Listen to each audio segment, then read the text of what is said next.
Hello and welcome to Unspooled. Today we are reviewing another 2017 film. Today, Beauty and the Beast, directed by Bill Condon, starring Emma Watson and Josh Gad, among many other individuals in this film who I didn't care to make note of. Ultimately here, this is a satisfying live-action adaptation of the animated version. This is a fine adaptation. It's fine. I cannot reiterate that enough. This is just a fine movie. It's not anything spectacular, but it's nothing horrible in any way here. Now, the choreography is great here. The set design is great. The costume design is great. The songs themselves are great as well. Unfortunately, for this film, all that stuff is to be expected. The set design to be visually stunning. That should be expected with this kind of film, with this kind of source that they're working off of here. The songs and choreography, all as expected, should be very good. And they are. The issue, though, at least on my account here, is the actual story. But, that's a different issue. But also, I didn't really care for Emma Watson here. She wasn't bad by any means, but her singing was not great. Now, a lot of the singing in this film does suffer from the fact that half of it's auto-tuned. And it is very, very annoying when it is very heavily auto-tuned. It's not very pleasant to hear. I forget the exact scene, but there's this one scene where we have like this flashback to some point in time, and there's like this 10-year-old child that starts singing. They only sing like one line, but it is, I think, one of the most excruciating singing lines I've heard in a film. It's really, really bad. The flaws are abundant here. As I said, Emma Watson's singing is painfully auto-tuned most of the time at times, as is other cast members here. The CG on the Beast wasn't very well done, especially for a film of this budget and of this, marketing level. Of this big of a movie, and they couldn't afford great CGI work here.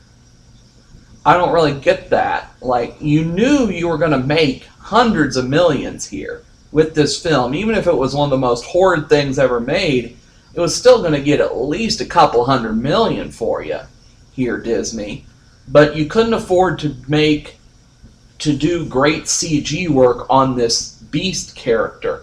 Now, the Beast himself, the design is fine. It looks close enough to still be believable as the Beast character.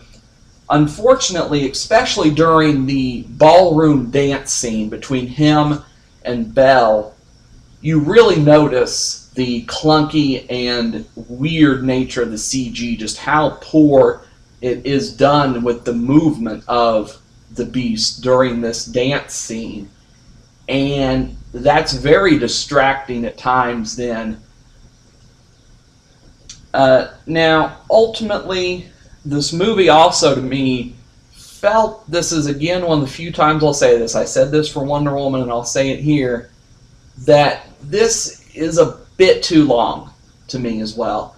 You could have cut some of the stuff out here and it still worked. Like, I don't really think we needed half of the stuff with Belle's father when she wasn't there. I really could have done without some of that stuff. The weird scene where like Belle and the Beast time travel, kind of, I could have done without that scene. Like, I get why it's there. It is very important to character development, but I think you could have done that a different way and still have gotten the same effect from it. And then I also wasn't too thrilled with the whole backstory to the Beast, which is also an issue with the animated version of this film, at least for me. I just don't think it's particularly interesting or captivating myself here. So, it's a fine film. There's many worse things you could subject yourself or your children to here.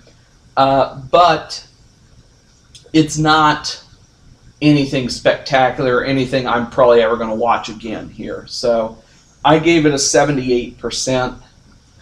So it's all right. Okay. I agree with most everything you've said.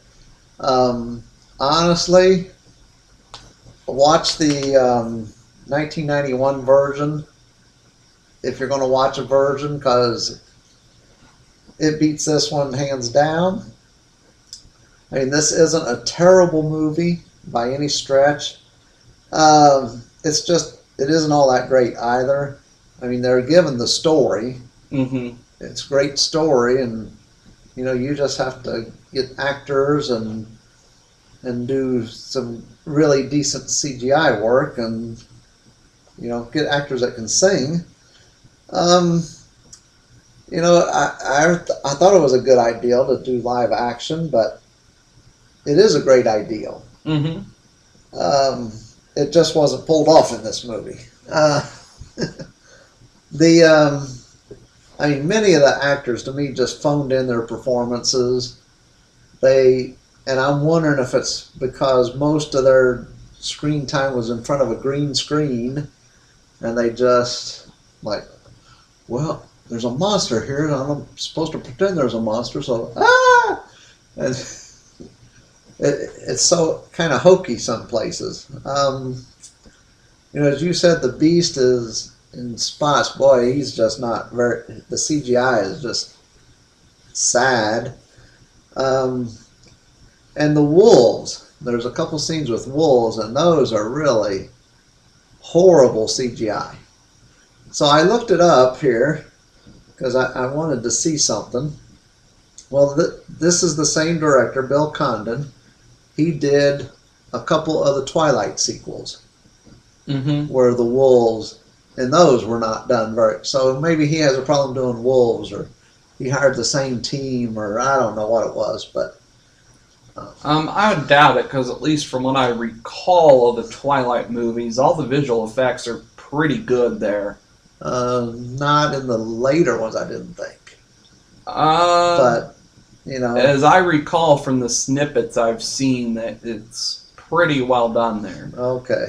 So to me, I think it's more just the team of artists Disney put on this, probably. That could be, and it could have been that Disney said, "Hey, we're going to make $300 million. Right. It doesn't matter what our graphics look like." Right. Then they make $1 billion. So I mean, it says Beauty and the Beast. It says Disney. We're going to make a lot of money. Mm-hmm. We're not going to spend $50 million on making those wolves look good, or making our Beast look wonderful. So that, to me, that's probably the thing. I just don't think, all in all, this is a film, your kids are going to want to watch. And they may want to watch it over and over again. But for us older people, I think we'll choose the 91 version. So all in all, I gave this movie a 76. So that will do it for this episode of Unspooled. Thank you for listening.